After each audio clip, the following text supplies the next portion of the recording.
먼저 이렇게 불러주셔서 감사하다는 말씀 먼저 드리고요. 예, 법문이라고 하니까 상당히 이렇게 주눅이 들어요. 저는 법문이라는 생각을 하지 않고요. 대학에서 강의하는 대로 강의라고 생각을 하겠습니다. 네, 강의는 강의인데 조금 뭐랄까 어깨에 좀 힘을 빼는 강의, 요 정도 의미로 파악을 해야 제가 조금 더 쉽게 하죠. 법문은 살아서 이제까지 한 번도 제가 법문이라는 것은 해본 적이 없네요. 들어본 적은 있어요. 들어본 적은 있지만 해본 적이 없어서 너무 부담스럽습니다. 어떻게 해야 되는지도 모르고 그냥 늘 살던 대로 살겠습니다.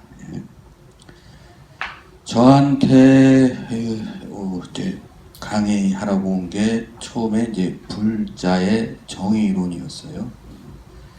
그런데 저 개인적인 취향이죠. 저는 이제 불자라는 말을 썩 그렇게 잘 쓰는 스타일의 인물이 아니에요. 왠지 저는 불자라는 말이 조금 어색한 느낌의 인물입니다. 저 개인적인 성향이겠죠. 저는 저 팔종동이 성불하세요니 이런 말들이 상당히 싫어하는 사람이거든요. 그래서 너무 올바르게 한다거나 성불하세요라든가 너무 무겁게 와닿아서요. 그래서 불자도 썩 그렇게 제가 와닿는 말이 아니어서 개인적인 취향입니다. 그래서 저 불교의 정의론이라고 이름을 달았고요. 제가 가져온 유인물을 보시면요. 일본에 보시면 민주주의 원리 제시되어 있고요. 그 다음 페이지 봐주시면 아마 평등의 이념 되어 있을 겁니다. 그 다음에 몇 페이지인가요? 4페이지 보시면 화엄경의 보현행원품 이렇게 되어 있습니다. 그래서 지금 제가 불교의 정의론이라고 해서 제가 전달하고자 하는 메시지는 우선 정의론이라고 하는 게 흔히 그 골격이 자유와 평등 그 안에서의 조합이거든요. 그래서 그때 자유라고 하는 걸 민주주의로 바꿔서 이해한다면 불교에서 민주주의를 어떻게 주장하고 있고 불교에서 평등을 어떻게 주장하고 있느냐 하는 거에 대해서 경전의 근거에서 말씀을 올리려고 하고요. 그 다음에 불교인의 실천에 대해서는 유명한 화엄경의 보현행원품의 한두 꼭지를 빌려다가 말씀드리고자 합니다. 시간은 한 30분 정도만 되면 말씀해 주시면 딱 거기서 끊겠습니다. 제가 보건데 논문 발표장에 가면 25분 넘어가면 논문이 지루해요. 강의도 이게 30분 넘어가면 상당 부분 민폐 수준이라고 해야 그게 아마 정확할 것 같고요. 그래서 30분쯤 됐다라고 시간을 주시면 33분이나 이쯤에 강의를 끊겠습니다. 예, 보시면요. 1. 민주주의 원리의 제시부터 봐주십시오. 초기 불교 경전에 민주주의 원리를 제시한 내용이 있습니다. 그 내용을 소개하고자 합니다. 예, 자료를 읽어도 상관없겠죠? 네. 초기 불교에서요, 민주주의 원리를 제시하고 있습니다. 당시 마가다 국의 왕 아자타 사투가 대신 우사를 부처님에게 보내어 밭쥐국을 정벌하고자 하는데 그에 대한 부처님의 의견을 구하고자 했습니다. 당시 부처님이 활동하실 때, 석가모니 부처님이 활동하실 때 2대 강국이 있었다고 합니다. 마가다국과 코살라국이고요. 그 마가다국이 결국 인도를 통일해서 마우리아 왕조가 세워지고요. 마우리아 왕조의 그 유명한 아소카 왕이 이제 불교를 널리 홍법을 하죠. 그 마가다 왕이 이제 밭쥐국이라고 하는 조그만 나라를 정벌하려고 하는데 이 밭쥐국이 소위 인도 그 당시죠. BC 6세기에 민주주의 원리가 작동하는 나라의 하나라고 합니다. 그런데 정벌할 때 일단 석가모니 부처님이 마가다 국의 수도에서 활동을 하니까 당연히 이제 마가다 국왕은 이제 이 나라를 내가 정벌하고자 하는데 그들의 견해는 어떠한가를 믿을 만한 대신을 보내서 의견을 구하죠. 근데 이제 경전을 읽어보시면 알지만 석가모니가 대놓고 뭐라고 말을 못하고요. 아난다에게 이렇게 물어보는 형식으로 얘기를 합니다. 그래서 문답을 통해서 그 나라는 민주주의가 잘 작동하는 나라이기 때문에 아마 침공을 하면 재미가 없을 것이다. 이 정도의 내용을 전달하고 있어요. 그 내용을 통해서 석가모니가 민주정체, 공화정체를 옹호하고 있음을 확인할 수 있는 경전의 내용입니다.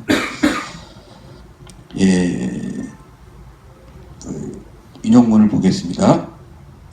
부처님이 아난다에게 말하였다. 너는 밭주국 사람이 자주 모임을 가지고 바른 주제를 강의하고 논의한다는 말을 들은 일이 있느냐? 그렇다고 들었습니다. 부처님이 아난다에게 말하였다. 그럴 수 있다면 어른과 젊은이가 서로 화합하고 유순해져서 그 나라는 더욱 흥할 것이다.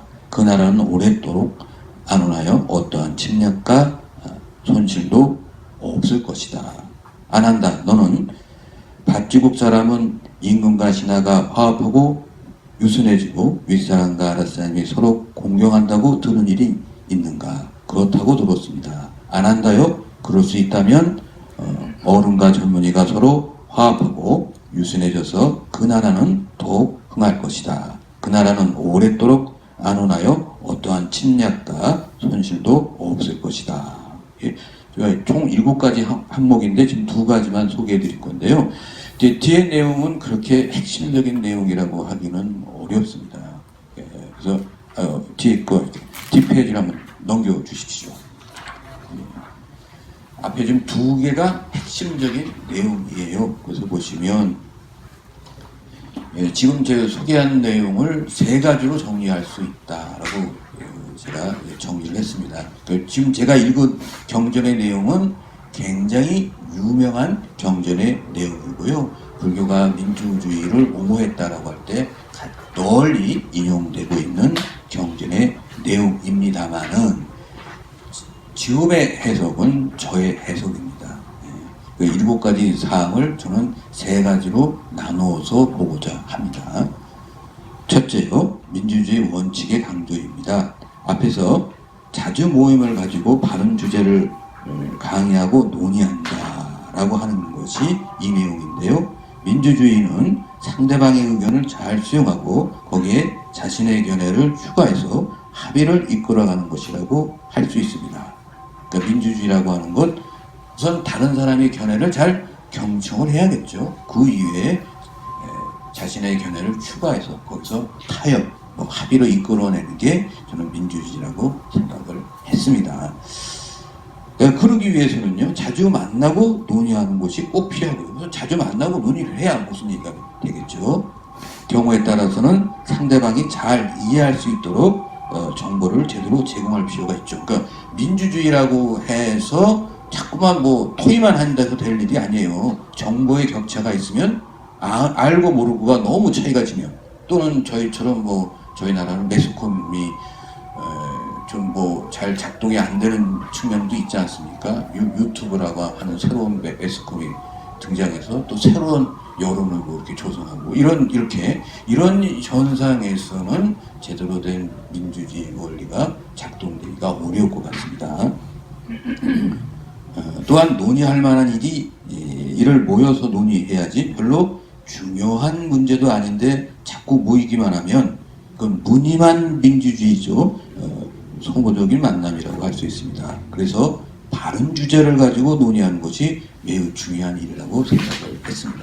이건 제 개인적인 경험도 담겨 있는데요.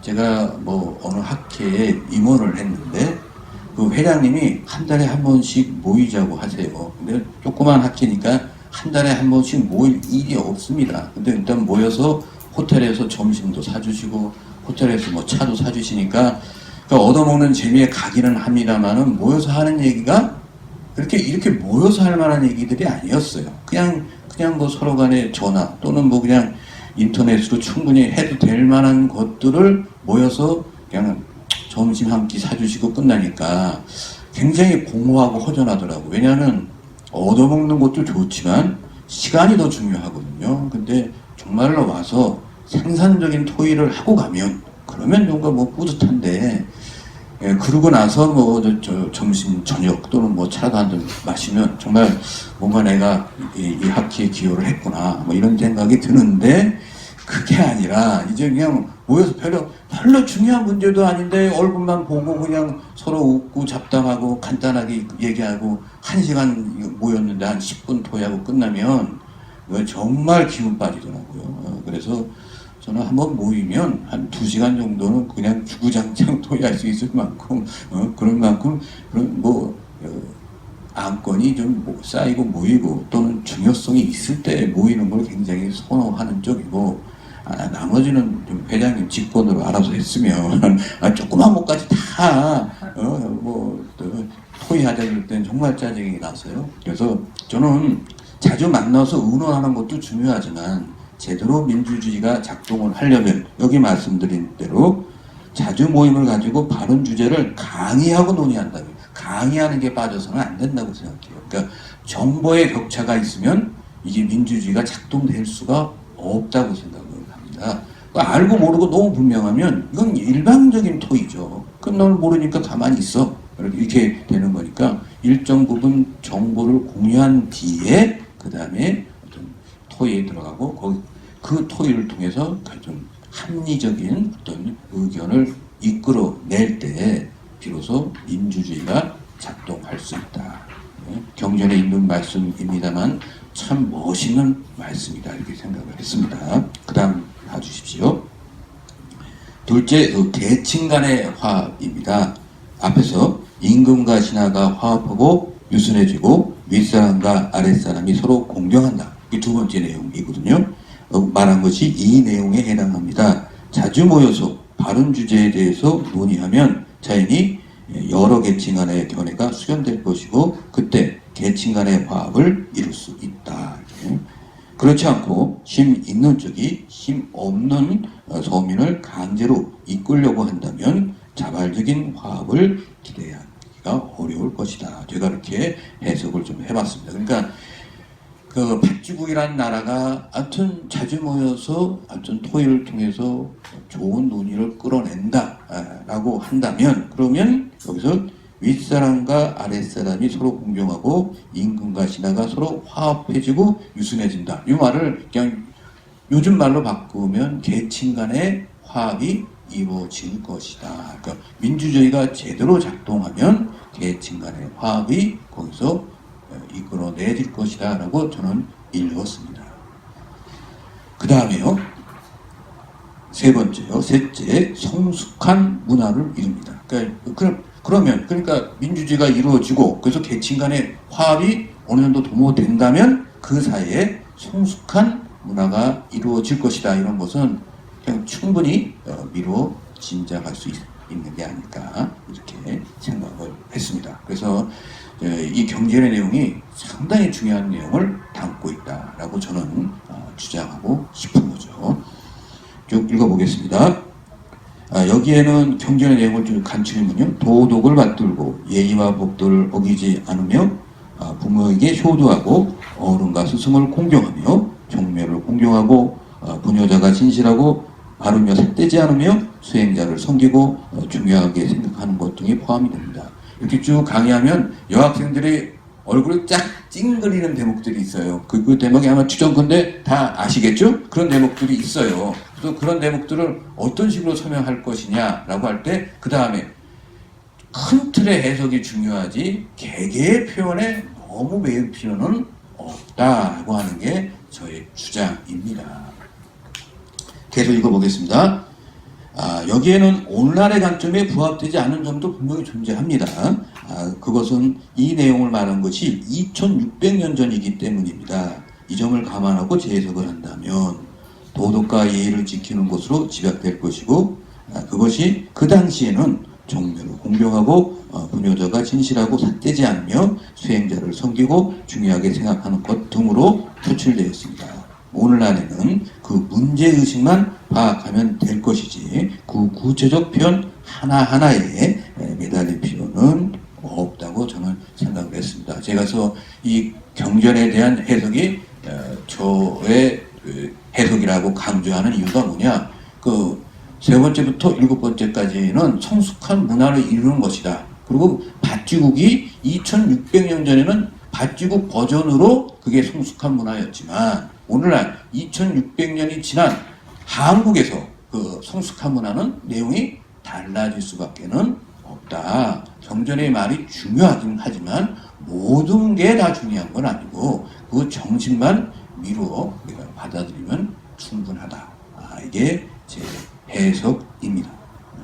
다른 분들하고 조금 다르고 제가 좀 과감하게 좀 칼을 좀 들어서 여기저기 좀 잘랐습니다만 그래도 저는 이게 부처님의 말씀을 제대로 해석하고 제대로 계승하는 길이다라고 생각을 합니다. 그리고 이게 불교 학자의 길이다 이렇게 생각을 하고 있습니다. 아마 스님이라면 조금 더 부처님의 말씀에 권위를 인정하겠지만 불교 학자의 입장에서는 그 취지만 살리면 되지 표현 하나하나에 그렇게 매달릴 이유는 없지 않을까 이렇게 생각을 했습니다. 그 다음에 그걸 요약을 하면요, 이상의 내용을 종합하면 나라가 발전하기 위해서는 자주 모여서 바른 주제를 가지고 논의해야 하고 그래서 자연히 계층 간의 교내가 수렴되어서 계층 간의 화합을 이룰 수 있고 그럴 때 비로소 도덕과 예의를 지키는 성숙한 문화를 달성할 수 있다는 것이다 라고 우리가 경전의 말씀을 재해석을 할 수 있다면 이 부처님의 말씀은 오늘날 한국 사회에서도 여전히 요청되는 것이다 이렇게 저는 주장을 하고자 합니다. 제가 이 대목들은 학생들한테 확실하게 강의를 해요. 그래서 학생들한테 반발 당해본 적은 없습니다. 두 번째요, 이제 평등의 이념으로 들어가겠습니다. 이제 다들 선이해가 다르실 것 같았어요. 이제 대학에서 강의하다 보면 과거의 사성계급 다 아시죠? 그러면 다 알았어요. 왜냐하면 그때는 학력고사 내지 수능에 그 세계사가 다 반드시 들어가고요. 세계사 다 알았는데요. 이제 언제부턴가 이게 선택으로 들어가면서 세계사 안 들은 학생들이 많고 그러면 카스제도 아시죠? 그러면 처음 듣는 학생들도 종종 있어서 점점 대학에서 강의하기가 점점 어려워집니다. 윤리도 마찬가지예요. 윤리도 선택이래요. 그래서 고등학교 윤리에 그래도 사성제 8정도 연기술이 나와서 그 정도 얘기는 다 아시죠? 라고 하면서 항목은 잘 소개하지 않고 철학적인 관점만 조금 더 심화해서 설명해 준 때도 있었습니다만은 이제는 그렇지 않아요. 그것도 처음 안다는 학생도 종종 있어요. 그래서 대학에서 강의하기 좀 어려워졌어요. 그러니까 고등학교 교육이 조금 더 충실해지면 저희가 조금 더 강의하기가 좋은데요. 그럼 또 여담입니다만은 그 고등학교 강의가 아무래도 좀 더 부실해지고 학원 강의가 힘을 얻으면서 학원 강의라고 하는 게 굉장히 도식적인 강의예요. 딱 서론 결론 딱 끊어지고 그래서 이렇게 설명이 장한 강의를 하면 이해하는 사람은 강의를 잘 들었다고 해요. 근데 이해 못하잖아요? 그러면 어떻게 합니까? 이해 못하면 자기한테 문제가 있다고 생각하지 않고 강의하는 선생한테 문제가 있거든요. 받겠어요? 그리고 이게 교수님쯤 되면 강의 못한다고 해도 지금 학생들이 무식해서 그래. 이렇게 되지만 강사가 되면 얘기가 또 달라집니다. 이거는 또 이게 어떻게 해요? 강의하는 선생의 무능력으로 이어지기 때문에 정말 피곤해요. 그래서 아무튼 이게 강사하기 점점 어려워져요. 게다가 강사법이 또 통과돼서 더 어려워지고 세상사기 좀 어려워졌습니다. 좀 푸념이고요. 초기 불교에서는요, 브라만게 주장하는 사성계급에 대해서 반대하고 사성계급의 평등을 주장하였습니다.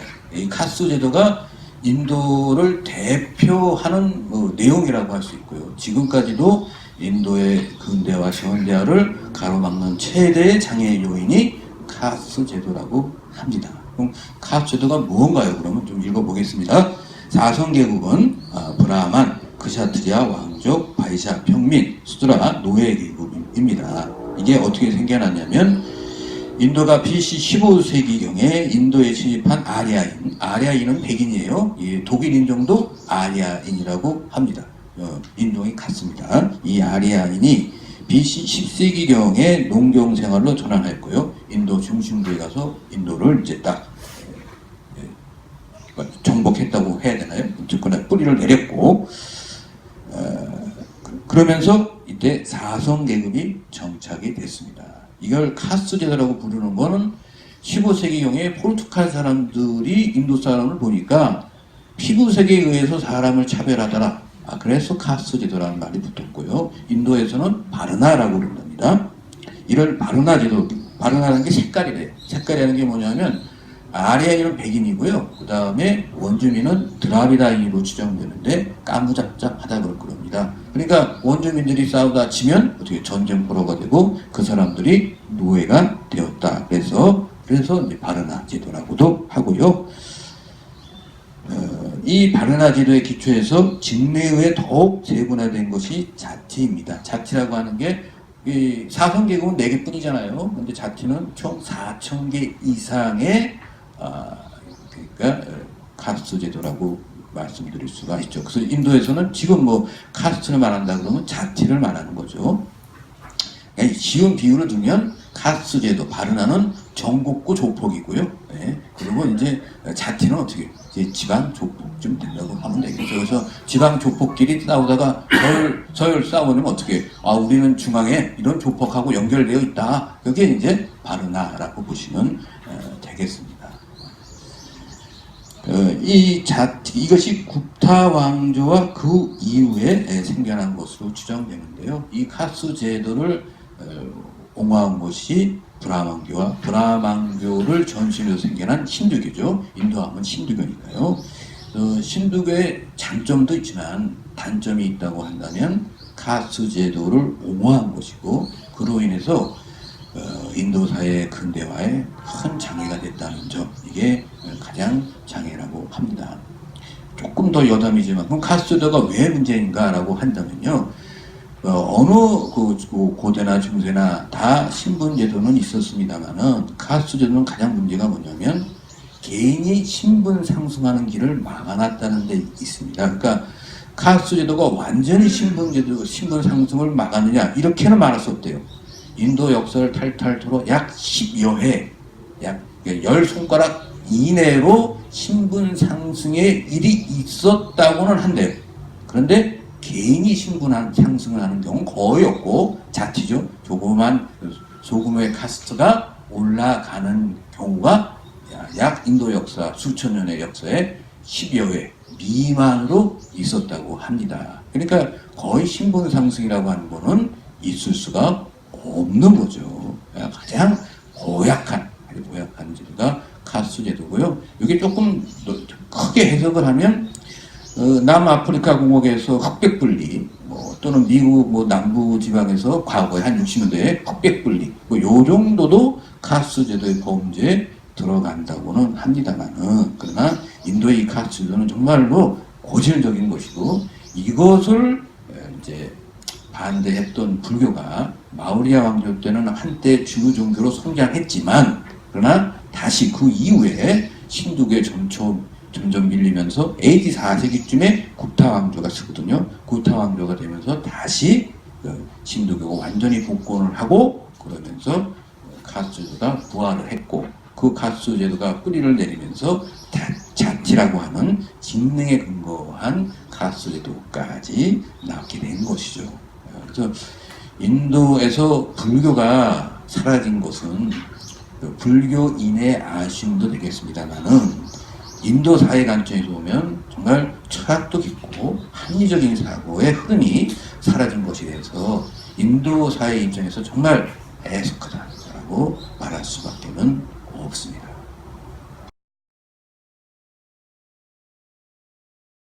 살피시고 나머지 종성은 살피시 없다. 우리 브라만 종성은 범천의 출신이고 우리 브라만 종성은 범천의 입에서 태어났고 전제에도 청정하고 미래에도 청정하다. 바제타요. 지금 유의 없이 바르고 진실한 도, 이 부처님의 가르침에서는 종송이 필요하지 않고 나 브라만이라는 교만의 마음에 의지하지 않는다. 속세의 가르침에서는 이런 것, 종송을 구분하는 것이 필요하겠지만 나의 가르침, 부처님의 가르침에서는 필요하지 않다. 만약 사문과 브라만이 높은 종송을 믿고 교만한 마음을 품는다면 끝내는 나의 가르침, 부처님의 가르침에서는 위없는 증득을 이루지 못할 것이다. 만약 종송을 버리고 교만한 마음을 제거할 수 있다면 나의 가르침에서 도의 증득을 얻어서 바른 가르침을 받을 수 있을 것이다. 사람들은 아래에 있는 종송을 싫어하지만 나의 가르침에서는 그렇지 않다. 라고 하면서 이제 사성계급의 평등을 주장을 하고 계십니다. 특히 불교 교단에 들어와서는 다 평등하다. 그래서 불교 교단에서는 두 가지로 서열이 나눠지죠. 언제 출가했느냐, 범락, 그리고 도를 이루었느냐, 어느 정도의 덕을 쌓았느냐 하는 것. 그러니까 그 두 가지로 인해서 서열이 정해지지, 나머지 세속의 신분으로 서열이 정해지지 않는다는 게 널리 알려져 있는 것이고, 그 유명한 일화가 오파리 존자의 일화입니다. 다 아실 거라고 믿고 그냥 건너뛰겠습니다.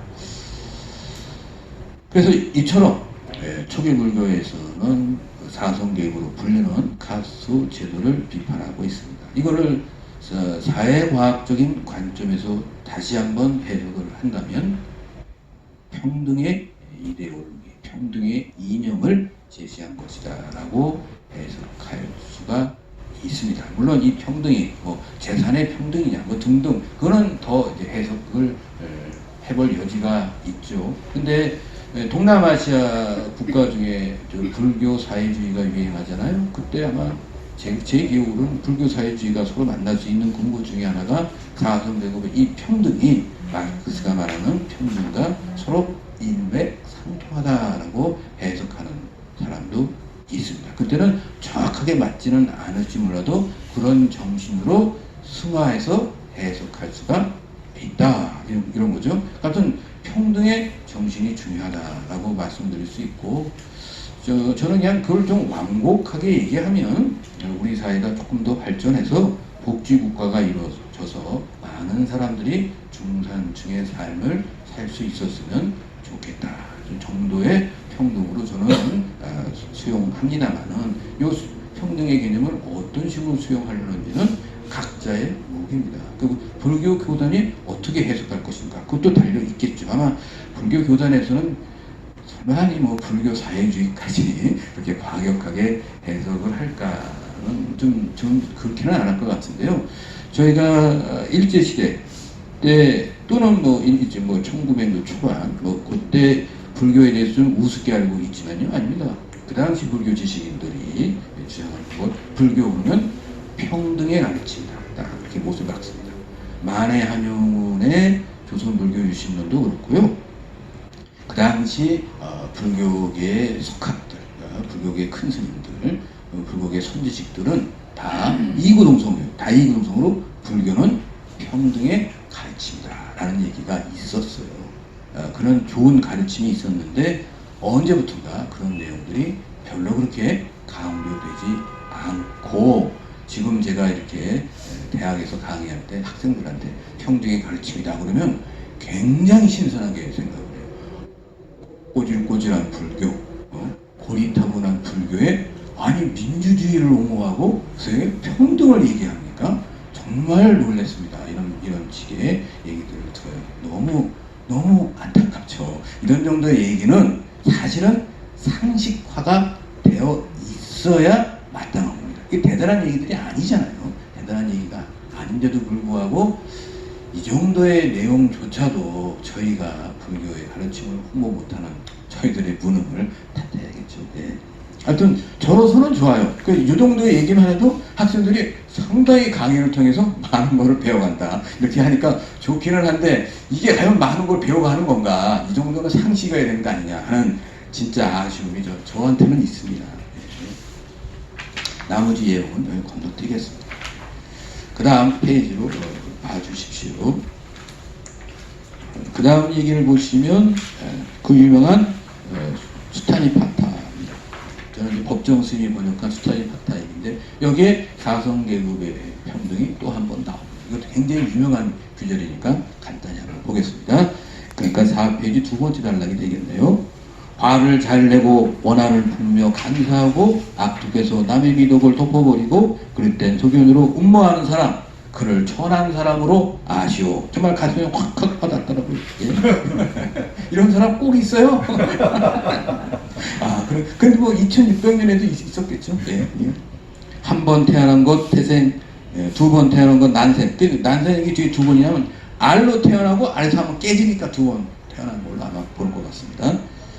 이 세상에 있는 생물을 해치고 동정심이 없는 사람 그를 천한 사람으로 아시오. 동정심 없는 사람 요즘으로 하면 공감 능력이 부족한 사람이고 그럼 광의에 사이코패스입니다. 시골과 도시를 파괴하고 포위하여 독재자로서 널리 알려진 사람 그를 천한 사람으로 아시오. 예. 마을에 살거나 숲에 있거나 남의 것을 주지도 않았는데 훔치는 생각으로 이를 취하는 사람 이는 천한 사람으로 아시오. 사실은 빚이 있어 돌려달라고 독촉을 받으면 당신에게 갚을 빚은 없다고 발뺌하는 사람 그를 천한 사람으로 아시오. 이제나 그제나 돈 빌려주고 띄어먹는 사람들은 있었나봐요. 이렇게 오리발 남겨있는 사람. 얼마 안 되는 물건을 탐내어 행인을 살해하고 그 물건을 약탈하는 사람 그를 천한 사람으로 아시오. 이걸 통해서는 어떻게 해요? 그 당시 치안 문제가 좀 심각했구나 하는 것을 또 역으로 짐작할 수가 있죠. 증인으로 불려나갔을 때 자신이나 남을 위해 또는 재물 때문에 거짓 증언하는 사람 그를 천한 사람으로 아시오. 근데 지금 인도가 그렇대요.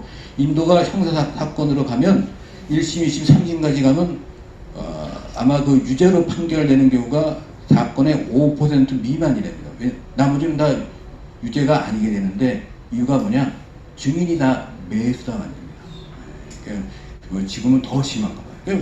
아무래도 가난한 나라다 보니까 뭐 아무튼 뭐 돈 많이 준다는데 그러면 뭐 증언을 충분히 조작할 여지가 있는 거죠. 예, 그래서는 안 되겠습니다만.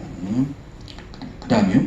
다음은 내가 신뢰를 들겠으니 이곳으로 내 말을 알아들으시오. 찬다라족 청민의 한족의 아들이며 계백종 마탕으로 세상에 알려진 사람이 있었어. 이게 뒷날 불가촉 천민이 됩니다. 불가촉 천민은 뭐냐면 접촉이 불가한 천민. 그냥 천민이 아니고 접촉하면 어떻게 오염된다는 거예요. 그러니까 브라만 계급이 접촉을 하면 브라만의 신성성을 잃는다. 이렇게 뒤집어 씌워서 노예가 보통 바닥인데 그 바닥을 뚫고 지하로 내려가신 분이 있습니다. 불가촉 천민이에요. 이게 인도 인구의 15%가 10억 대 1억 5천이에요. 이게 불가촉 천민이라고 합니다. 그 마탄가는 얻기 어려운 최상의 명예를 얻었어. 많은 왕족과 브라만들이 그를 섬기려고 모여들었어. 그는 신들의 길 도령 먼지를 떨어버린 대도에 올라가 탐욕을 벌이고 범천의 세계에 가게 되었어. 천한 태생인 그가 범천의 세계에 태어나는 것은 아무도 막을 수 없었어. 그러니까 이렇게 거의 그 불가촉 천민의 성구인 이 천민 출신도 계백종 이 천민의 출신도 자기 능력에 따라 수행에 따라 좋은 세상에 태어날 수 있는 반면에 그 다음 예를 보시죠. 베다의 독송자의 집에 태어나 베다의 불기에 친숙한 브라만들도 때로는 나쁜 행위에 빠져 있는 것을 볼 수 있어. 이와 같이 되면 전세에서 비난을 받고 내세에는 나쁜 곳에 태어날 것이요. 신분이 높은 대생도 그들이 나쁜 곳에 태어나는 것을 그리고 비난받는 것을 막을 수는 없어. 날 때부터 천한 사람이 되는 것은 아니고 날 때부터 브라만이 되는 것도 아니고 오로지 그 행위에 말미암아 천한 사람도 되고 브라만도 되는 것이요. 이렇게 말씀을 하고 있습니다. 그런데 사실 이걸 사회적인 측면으로 해석하면 조금 아쉬워요. 왜냐하면 브라만 자체가 문제가 있다. 그래서 좀 그냥 사성계급 자체를 통째로 다 비판해 주셨으면 더 좋았을 텐데 조금 완곡하게 행위에 의해서 브라만도 되고 행위에 의해서 노예도 된다. 이렇게 얘기해서 어떻게 있기에 따라서는 어떻게 브라만 계급을 인정하는 듯한 그런 어감도 좀 존재는 합니다만은 그러나 그거는 대외적인 메시지였고요. 그 안에 들어와서 승가의 원리로서는 어떻게 철저히 사성계급의 평등을 추구하였다라고 하는 게 인도 불교사의 일반적인 평가입니다. 제 주장이 아니라 이건 거의 뭐 상식화된 내용을 말씀드리는 것이라고 할 수 있어요. 그래서 불교는 이렇게 평등의 이념을 강조하고 있습니다. 이 평등의 이념, 이 훌륭한 자산을 어떻게 활용할 것인가 하는 우리 불교인의 목이겠죠.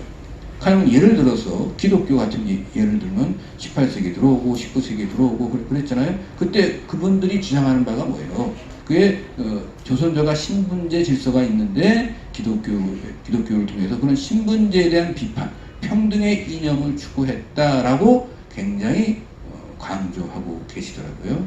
근데 그거는 기독교는 솔직히 그렇게 명료한지 좀 의문이에요. 그런데 불교는 이렇게 아주 정말 명료하게 초기 불교서부터 사성계국의 평등이라고 하는 평등의 이념을 제시했는데 이걸 저희가 제대로 활용하고 있지 못하고 또 불교 집안에서 이걸 제대로 잘 실천하고 있지 못한 측면들이 있죠. 그래서 그런 거고 또 이제 이런 건 있을 것 같아요. 초기 불교에서 이렇게 평등을 강조한 거지 대승불교나 또는 이 대승불교에서도 어느 정도 이어졌겠습니다만은 그 강도가 좀 약화됐을 개연성은 충분히 존재하고요. 그게 중국이나 또는 한국에 전파됐을 때는 또 다시 굴절되었을 가능성은 상당히 높습니다. 물론 높아요. 그래서 또 왜냐하면 그게 그렇게 안 됐으면 신분제 질서 아래에서 모두 다 평등하다 그러면 불교의 전파가 제대로 이루어질 수가 없었겠죠. 그거는 왜 기존 신분 질서를 깨는 아주 이상한 가르침이 돼서 아마 사탄의 가르침, 마귀의 가르침으로 치부돼서 아마 불교가 중국이나 한국이나 다른 땅에 뿌리를 못 내렸을 거예요. 그런 것도 존재합니다만은 저희는 이제는 저희가 민주주의 시대가 도래했고 이제 경전 해석에 있어서 그러한 구습에 매일 필요가 없는 이런 시대가 됐기 때문에 과거에 어떻게 해석해도 상관없이 초기 불교에서 평등의 가르침을 말하고 있는 것을 오늘날의 우리 현실에 맞게끔 제대로 해석하는 건 저희들의 몫입니다. 그 다음에 지금 제가 시간 너무 많이 쓰는 거 아니에요? 계속 하시죠. 괜찮아요. 30분을 확실하게 공략을 했는데요. 화환경 보현행원품의 보살사상을 제가 그러면 어떻게 실천할 것인가 하는 문제를 이제 다시 저는 이 얘기까지 하기 싫었어요. 왜냐하면 제가 제대로 실천하고 사는 인간이 아니어서 그 주제에 제가 뭔 소리를 할 수 있겠어요. 그냥 제가 할 수 있는 실천이라고 하는 건 강의나 글을 통해서 이러한 것이 있다고 알리는 게 실천이지 그대로 부처님 가르침대로 사는 건 진짜 너무나 지난한 일이잖아요. 그건 정말 그 부처님 가르침대로 사는 자만이 부처님 가르침을 말할 수 있다 그러면 입 다물고 있어야겠죠. 그래서 정말 싫었는데 근데 이제 주최 측의 요구입니다. 제가 이렇게 살고 있다는 건 아니고요. 이렇게 사는 사람을 존경하고 또 이렇게 사는 사람이 되려고 마음속에 어떤 그런 의욕은 있어요. 그 정도가 제가 할 수 있는 말입니다. 그리고 실제로 그렇게는 못 사니까 그냥 너무 그렇게 추궁은 하지 마십시오. 페이지를 페이지를 넘길 게 아니군요. 예. 보현행원품의 내용 중에 맨 아랫줄을 봐주십시오. 보현행원품 내용을 소개하겠습니다. 부처님에게 보현행원품이 10가지고요. 10가지가 이제 맨 아랫단에 10가지는 소개해드렸고 그 중에 제가 여기서 3개를 뽑았습니다. 그 중에 2개만 자료로 소개해드릴 생각인데 맨 아랫줄 보시면 부처님이 널리 공양을 드리는 거에 대한 내용입니다. 선남자요 모든 공양 가운데 법공양 이 최고이니 말하자면 부처님 가르침대로 수행하는 공양과 중생을 이롭게 하는 공양, 중생을 섭수, 자비심으로 살피고 보호하는 공양, 중생의 고통을 대신해주는 공양, 성분을 부지런히 닦는 공양, 보살의 업을 버리지 않는 공양, 그 다음에 보리심에서 벗어나지 않는 공양이다. 이렇게 제시하고 있습니다. 이 말을 제가 좀 다시 오늘날의 문맥에 맞게 해석을 해보았습니다. 위의 내용 가운데 중생을 이롭게 하는 공양이 저희가 이제 이걸 그냥 평범하게 해석을 하면 뭐예요? 개인적인 차원에서 보시하고 개인적인 차원에서 남을 돕는다라고 해석할 수 있겠습니다만은 꼭 그래야만 되느냐 이거예요. 오늘날 민주주의 시대에 이거를 조금 사회적인 차원에서 제도적인 차원으로 승화시켜서 해석을 하고 싶다. 저는 그렇게 주장을 하는 겁니다. 읽어보겠습니다. 개인적인 차원에서 이루어질 수도 있는 것이지만 그 의미를 사회적인 측면으로 확장시킬 수도 있다고 생각합니다. 중생을 이롭게 하기 위해서 꼭 개인적인 선행에만 국한될 필요는 없다고 생각합니다. 중생을 이롭게 하기 위해 사회적인 제도를 개선하거나 사회적인 차원에서 일을 진행할 필요가 있다면 이때는 사회적인 차원의 활동도 용납될 수 있다고 저는 생각을 합니다. 그러니까 이거를 경전에 그런 말이 없다고 해서 반드시 그렇게만 해석할 필요는 없지 않느냐. 그럼 그게 좀 제 생각을 조금 더 소개해드리면요. 다만이라는 표현이 전제 민주주의가 작동되지 않은 시대, 곧 전제적 왕권 시대에는 사회적 차원으로까지 확장해서 읽어내기 어려운 측면이 있었을 거라고 생각이 듭니다. 그러나 오늘날에는 이러한 제한 요소가 많이 사라진 시대이므로 경전을 읽고 해석할 때 지나치게 과거에 얽매일 필요는 없다고 봅니다. 이러한 해석은 중생을 자비의 마음으로 보호한다. 공양과 중생의 고통을 대신하는 공양 이런 것에도 다 적용할 수 있다. 그러니까 보현 행품 전체 내용을 중생을 이롭게 한다라고 할 때 이로운 게 이제까지 저희가 생각해 왔던 거는 개인적인 보시, 개인적으로 뭔가 봉사활동하는 것에만 초점을 맞췄습니다만은 경전에 그 명확한 표현이 없다고 해도 그거를 과거의 사회적인 활동으로까지 승화시켜서 해석하지 못한 것은 당시의 전제왕권 시대였고 그러한 활동이 전제왕권의 도전으로 받아들여질 가능성이 너무 높았기 때문에 다들 몸조심을 했었을 가능성이 훨씬 높다. 이렇게 보는 게 저는 합리적 추론이라고 생각을 합니다. 그렇게 본다면 저희는 지금은 그런 활동을 한다고 해서 불이익을 당하지는 않지 않습니까? 물론 개인적으로 손해는 좀 보겠습니다만은 어쨌거나 뭐 제도적인 차원에서 뭐 정권적인 차원에서 불이익을 당할 정도는 아닌 나라에 살고 있는 만큼 그런 만큼 저희가 경전의 내용도 개인적인 차원에서만 매몰돼서 해석하지 말고 사회적인 차원으로 좀 승화해서 확장해서 해석을 해보자 하는 게 제 주장입니다. 뭐 나머지 긴 얘기도 다 그런 정도의 내용이니까 읽어보시면 다 같은 내용으로 파악할 수가 있을 거예요. 그냥 마무리하면서요. 요 글에 대한 제 개인적인 푸념을 이제 말씀을 드릴게요. 저는 이 내용을 제가 그 논문 발표할 때 이걸 이제 언젠가 금산사에서 논문 발표할 때 이걸 제가 논문에다 소개한 내용인데 주변 사람들의 평이 이미 다 알고 있는 내용이었다 이렇게 말씀하시더라고요. 그래서 전 너무 섭섭했어요, 솔직히. 아니 그게 상식적으로는 어느 정도 알고 있었을지는 몰라도 문헌적으로 명확하게 이렇게 표현한 건 저는 못 봤는데 근데 그걸 그런 식으로 평가하는 사람들한테 상당히 섭섭했다 하는 좀 그렇게 말씀을 드리고요. 다시 돌아가서 제가 이제 그 불교의 정의론, 그래서 제가 전달하고자 하는 메시지는 정의론의 주요 내용은 자유와 평등인데 그 자유는 민주주의하고 우리가 해석할 수 있다면 초기 불교에서 분명히 민주주의의 원리를 분명하게 제시하고 있다.